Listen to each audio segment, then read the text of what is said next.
This is personal tutor Ravi. और सबसे पहले थैंक यू, शुक्रिया, धन्यवाद मेरे उन सभी भाइयों का, बहनों का और दोस्तों का जिन्होंने मेरी पहली ही वीडियो को बहुत सारा प्यार दिया, जिसमें सिर्फ मेरा इंट्रोडक्शन और एक डेमो क्लास थी। और साथ ही थैंक यू मेरे उन सभी स्टूडेंट्स का जिन्होंने अपने कमेंट के द्वारा मुझे ढेर सारा प्यार दिया। अब मैं भी अपनी एक वीडियो के साथ उन सभी स्टूडेंट्स को थैंक यू कहूँगा, जिसमें मैं अपने स्टूडेंट्स को और बाकी सभी स्टूडेंट्स को भी एक स्ट्रेटेजी दूंगा कि वो कैसे कम तैयारी होने के बाद भी एग्जाम्स में एक अच्छा स्कोर गेन कर सकते हैं। अब इसका मतलब ये नहीं कि आप साइड में रखें और उसी वीडियो का इंतजार करने लगे। वो वीडियो सिर्फ आपकी परफॉर्मेंस को इंक्रीज करेगी, ना कि आपके लिए परफॉर्मेंस करेगी। ओके, तो अब अगर बात करें इस वीडियो की, तो ये मेरी पहली वीडियो है जिसमें मैं आपको कंप्यूटर बेसिक बताऊंगा और स्टेप बाय स्टेप हम जैसे जैसे इन कॉन्सेप्ट को क्लियर करते चलेंगे, हम एडवांस टॉपिक्स को भी देखेंगे। तो चलिए शुरू करते हैं।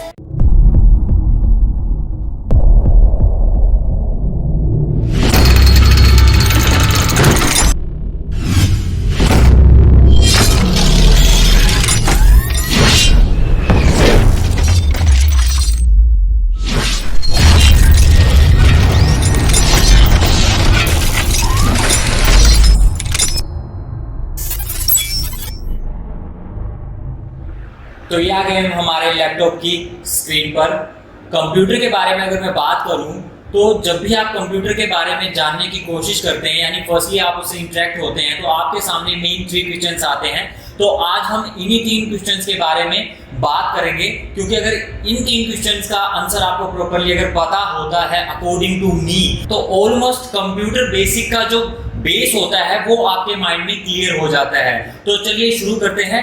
पहला ऑफ कोर्स होगा व्हाट इज कंप्यूटर, यानी कंप्यूटर होता क्या है, और इसके बाद है हाउ डज इट वर्क, ये काम कैसे करता है, ये भी मैं आपको बताऊंगा।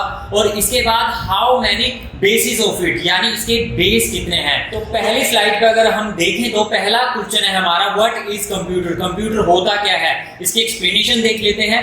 Computer is an electronic device, because ये इलेक्ट्रिसिटी से चलता है, which accept data from user, process it and gives output to the user according to programming। ये बहुत इंपॉर्टेंट चीज है इसमें, according to programming, because computer do not have real sense। real sense in the sense कि human beings की तरह इसके पास एक रियल सेंस नहीं है, सोचने समझने की क्षमता नहीं है। तो अगर मैं बात करूं कंप्यूटर की, ये आपकी प्रोग्रामिंग पर ही टास्क परफॉर्म करेगा। फॉर एग्जांपल, यानी मैं आपको एक एग्जांपल देता हूं। अगर आप जानने की इच्छा रखते हैं कि 2+2 क्या होता है, तो इसमें जो 4 आंसर आपको ये बताता है, ये अकॉर्डिंग टू प्रोग्रामिंग होता है, यानी कि किसी प्रोग्रामर ने इसमें प्रोग्राम किया होता है कि 2+2 = 4 होगा। और अगर मैं दूसरा एग्जांपल आपको बताऊं, अगर कोई प्रोग्रामर इसमें 2+2 = 5 प्रोग्राम कर देता है, तो it will never give any kind of error, यानी कि किसी भी प्रकार का कोई एरर नहीं देगा, because as I already told you, मैंने पहले आपको बताया है कि कंप्यूटर के पास रियलिस्टिक सेंस नहीं होती। अगर मैं कॉमन लैंग्वेज में आपको एक एग्जांपल और दूं, तो सपोज दैट कि आप एक प्रोग्रामर है और आपने एक रोबोट प्रोग्राम किया है, और उस रोबोट को आपने कमांड दी कि आप रूफ से यानी छत से आप जंप कर दीजिए, तो वो डेफिनेटली वो जंप कर देगा, बिकॉज उसके पास रियल सेंस नहीं है। अगर यही बात मैं आपसे कहूं या आप मुझे कहें, तो ऐसा डेफिनेटली हम नहीं करेंगे, बिकॉज हमें पता है कि उसके बाद हमारा क्या हाल होगा। तो इसलिए यहाँ पे एक सेंस मायने रखती है कि कंप्यूटर इंफॉर्मेटिक सेंस पर काम करता है, यानी इंफॉर्मेशन टेक्नोलॉजी पे की सेंस पे काम करता है, और जो ह्यूमन बीइंग है वो रियलिस्टिक सेंस पे काम करते हैं। चलिए आगे चलते हैं। दूसरा क्वेश्चन है हाउ डज इट वर्क, ये काम कैसे करता है, हाउ डज इट वर्क, यानी कि मैंने एक डायग्राम से आपको समझाने की कोशिश की है। पहले हम ये देख लेते हैं कि ये टोटली आईपीओ पे बेस्ड है। आईपीओ मतलब इनपुट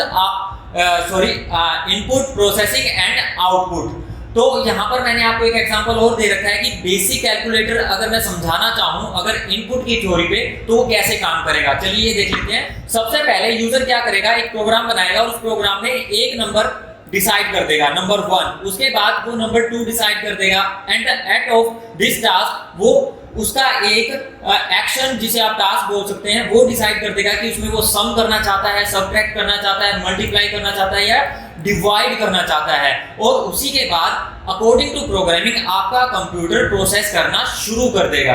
यानी कि वो सबसे पहले क्या करेगा, एक वेरिएबल को असाइन करेगा। वेरिएबल का मतलब अगर मैं सिंपल लैंग्वेज में कहूं तो आप कुछ भी समझ सकते हैं। जिन्हें कंप्यूटर का थोड़ा बहुत नॉलेज है वो तो समझ चुके होंगे, लेकिन जिन्हें नहीं है उन्हें बता देता हूं। वेरिएबल में आप कोई भी एक ऑब्जेक्ट ले सकते हैं, मैं सिंपल लैंग्वेज में बता रहा हूं, कोई भी एक ऑब्जेक्ट ले सकते हैं, यानी कि आप कोई भी एक डिजिट ले सकते हैं, जैसे कि नंबर 1। उसके बाद असाइन वेरिएबल नंबर 2, यानी कि वो दूसरी जो वेरिएबल होगा, दूसरा जो डिजिट होगा उसे असाइन करेगा।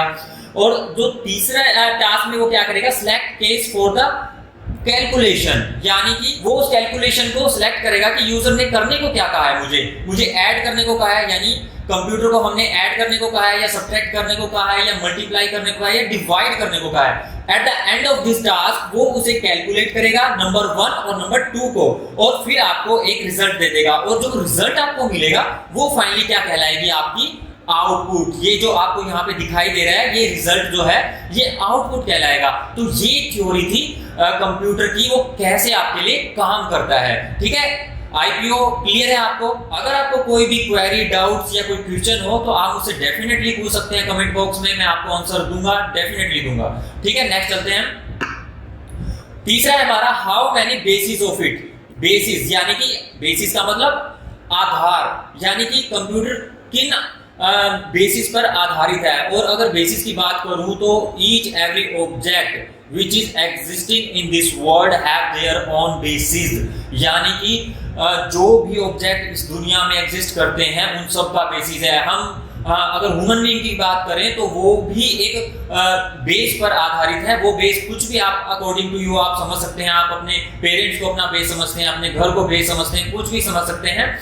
तो यहाँ पर हम बात करेंगे कंप्यूटर के बेसिस की। कंप्यूटर 3 मेन बेसिस पर आधारित है। वो पहला है कंप्यूटर हार्डवेयर, ठीक है, और जो सेकंड है वो है कंप्यूटर सॉफ्टवेयर, एंड थर्ड है यूजर। मैं यहाँ पे बात करूंगा सिर्फ कंप्यूटर हार्डवेयर और कंप्यूटर सॉफ्टवेयर की, यूजर की मैं बात नहीं करूंगा। और वो क्यों नहीं करूंगा, because user is not explainable.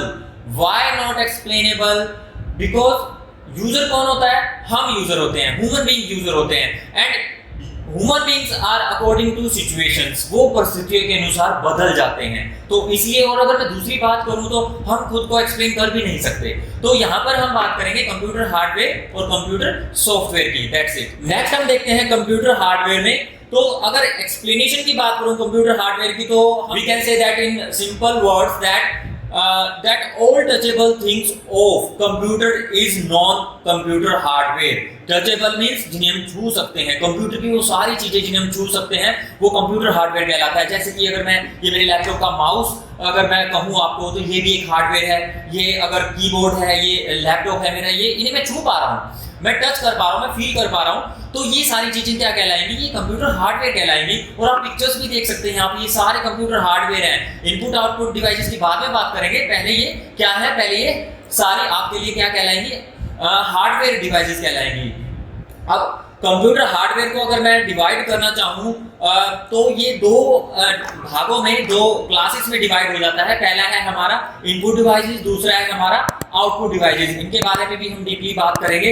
Input devices का मतलब जो एग्जांपल, पहले मैं एग्जांपल की बात कर लेता हूं, जैसे कि कीबोर्ड, माउस, और आउटपुट की बात करूं तो printer, video, visual display unit, तो ये सभी इनके एग्जांपल्स होते हैं। और डीपली पढ़ने के लिए हम नेक्स्ट स्लाइड पे चलते हैं। इनपुट डिवाइसेस, वेट,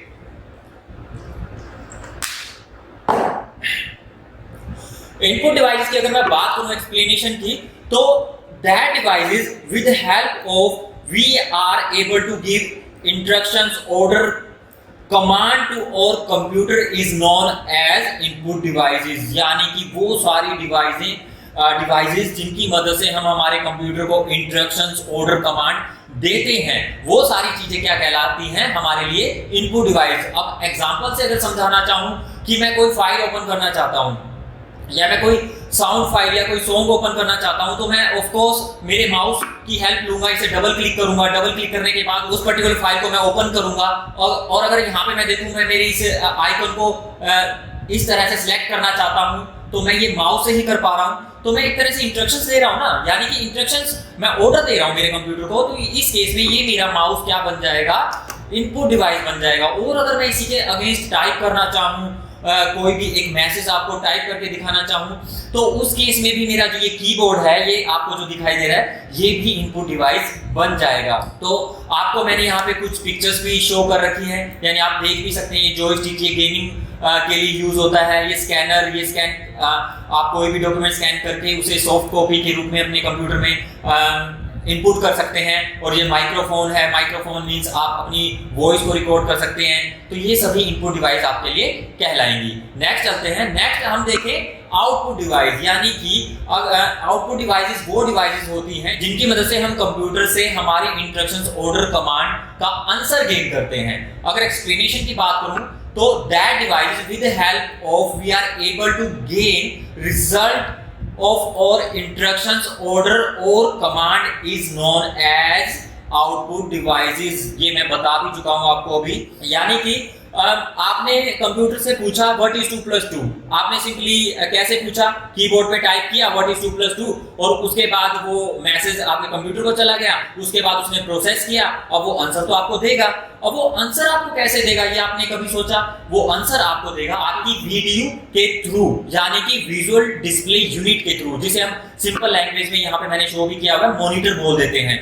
ठीक है, वो उस केस में आपका जो वीडियो है, वो मॉनिटर है जो, वो आपका क्या बन जाएगा, आउटपुट डिवाइस। और इसी के अगेंस्ट अगर मैं देखूं, जो प्रिंटर है वो भी आपको हार्ड कॉपी, आपकी जो सॉफ्ट कॉपी होती है उसे कन्वर्ट करके हार्ड कॉपी में आपको प्रोवाइड करवाता है। तो उस केस में वो भी आपके लिए क्या बन जाता है, आउटपुट डिवाइस बन जाता है। स्पीकर भी एक तरह का आउटपुट डिवाइस है, क्योंकि ये आपकी जो रिकॉर्डेड साउंड थी, जो माइक्रोफोन से आपने रिकॉर्ड की थी, उसको आउटपुट के रूप में, यानी आपको सुनाता है कि आपने क्या मैसेज या क्या सॉन्ग या कुछ भी व्हाटएवर आपने जो भी रिकॉर्ड किया है वो कैसा आपको सुनाई देगा। हेडफोन भी इसी तरह से होता है, प्रोजेक्टर भी एक आउटपुट डिवाइस है। तो ये आपका आउटपुट डिवाइस भी क्लियर हो चुका है। चलिए नेक्स्ट चलते हैं। कंप्यूटर सॉफ्टवेयर की बात करूं तो एक एक्सप्लेनेशन आपको देना चाहूंगा। Totally against to the computer hardware, this is a non touchable things और you can say that intangible things of computer known as computer software. यानी कंप्यूटर की वो सभी ऑब्जेक्ट्स, पार्ट्स, क्लासेस, कुछ भी आप बोल सकते हैं, जिन्हें हम छू नहीं सकते, जिन्हें हम टच नहीं कर सकते, जिन्हें हम फील नहीं कर सकते, वो सारी चीजें क्या कहलाती हैं, कंप्यूटर सॉफ्टवेयर। यानी कि अगर मैं यहाँ पे कोई सॉफ्टवेयर की बात करूं, एग्जांपल की मैं ये बात करूं, यहाँ पर आप ये इंटरनेट क्रोम ब्राउजर है, इंटरनेट एक्सप्लोरर भी होता है इस तरह का। तो अगर मैं इसे यूज करना चाहता हूं तो मैं इसे यूज करने के दौरान या यूज करने के बाद या किसी भी टाइम इसे मैं छू नहीं सकता। तो ये क्या बन जाएगा, एक सॉफ्टवेयर, कंप्यूटर सॉफ्टवेयर। तो सिंपल लैंग्वेज में हम इन्हें छू नहीं सकते, दैट्स इट। तो अगर मैं कंप्यूटर सॉफ्टवेयर की बात करूं तो कंप्यूटर सॉफ्टवेयर की भी दो क्लासेस होती हैं, इन्हें भी हम डीपली पढ़ेंगे।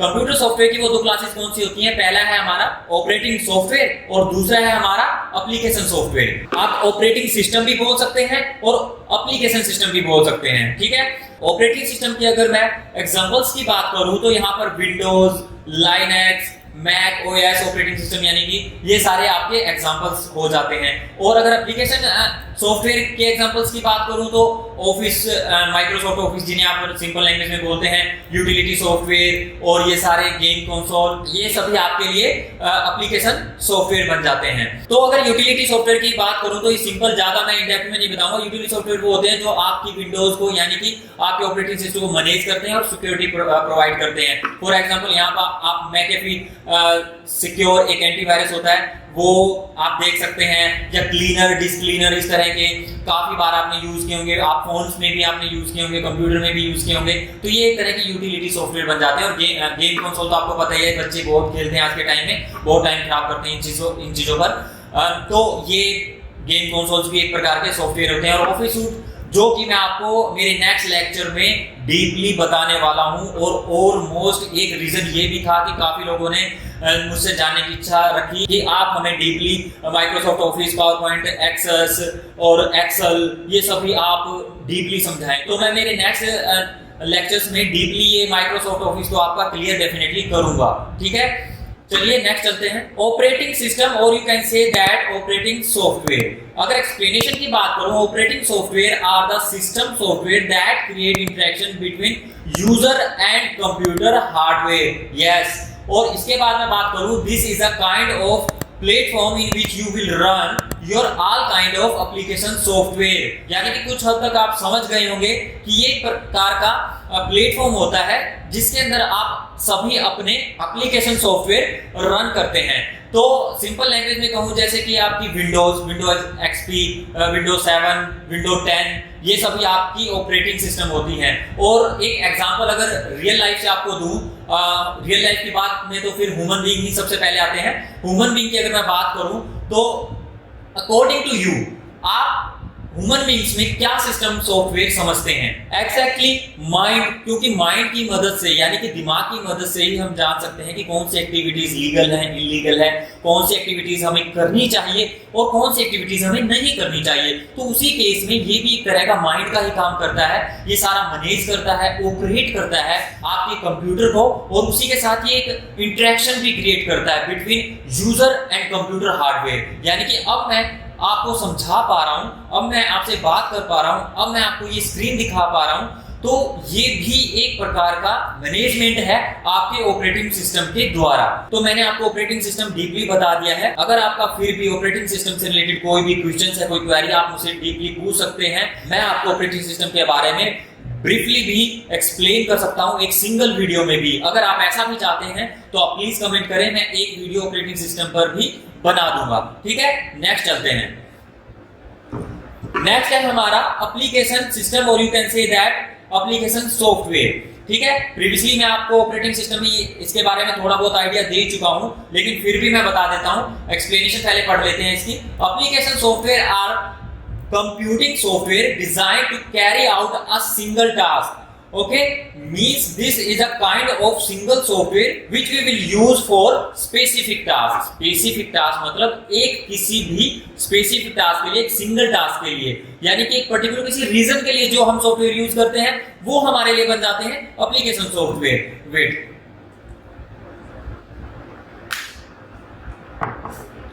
यहां पे मैंने आपको कुछ एक एग्जांपल्स भी दिए हैं एप्लीकेशन सॉफ्टवेयर के, जैसे कि ये मोजिला फायरफॉक्स है। इसमें आप क्या करते हैं, इसमें आप इंटरनेट ओपन करते हैं। फोटोशॉप, इसमें क्या करते हैं आप अपनी फोटोज एडिट करते हैं। पेंट, इसमें क्या करते हैं आप पेंट से रिलेटेड कोई भी काम कर सकते हैं। इंटरनेट एक्सप्लोरर है, ये भी इंटरनेट ओपन करने का काम आता है। और इसके बाद एमएस वर्ड की बात करूं, एमएस वर्ड भी क्या है, एक रिटर्न बेस्ड सॉफ्टवेयर है। एमएस ऑफिस का एक सॉफ्टवेयर है, ये रिसाइकल बिना आपकी डिलीटेड फाइल है सारी इसमें चल जाती है। इस तरह से अगर मैं धीरे धीरे सारा एक्सप्लेन करना चाहूँ तो मैं कर सकता हूँ, बट ये एक एग्जाम्पल है। बट जैसे कि ये एक एंटीवायरस है, ये क्लीनर है, ये सभी एप्लीकेशन सॉफ्टवेयर है। तो ये करते क्या है, ये एक स्पेसिफिक टास्क क्लियर करते हैं आपके लिए, यानी कि वर्ड सिर्फ लिखने के काम आता है यहाँ पे। और अगर मैं बात करूं पेंट, सिर्फ पेंटिंग के काम आता है। और अगर मैं बात करूं फोटोशॉप की, तो फोटोशॉप तो सिर्फ एडिटिंग के काम आता है। ऐसा तो नहीं है फोटोशॉप एडिटिंग में आप कोई इंटरनेट चला सकते हैं या फिर फोटोशॉप से आप अपना कंप्यूटर मैनेज कर सकते हैं, ऐसा तो नहीं हो सकता। तो ये सारे सॉफ्टवेयर क्या है आपके लिए एप्लीकेशन सॉफ्टवेयर बन जाते हैं।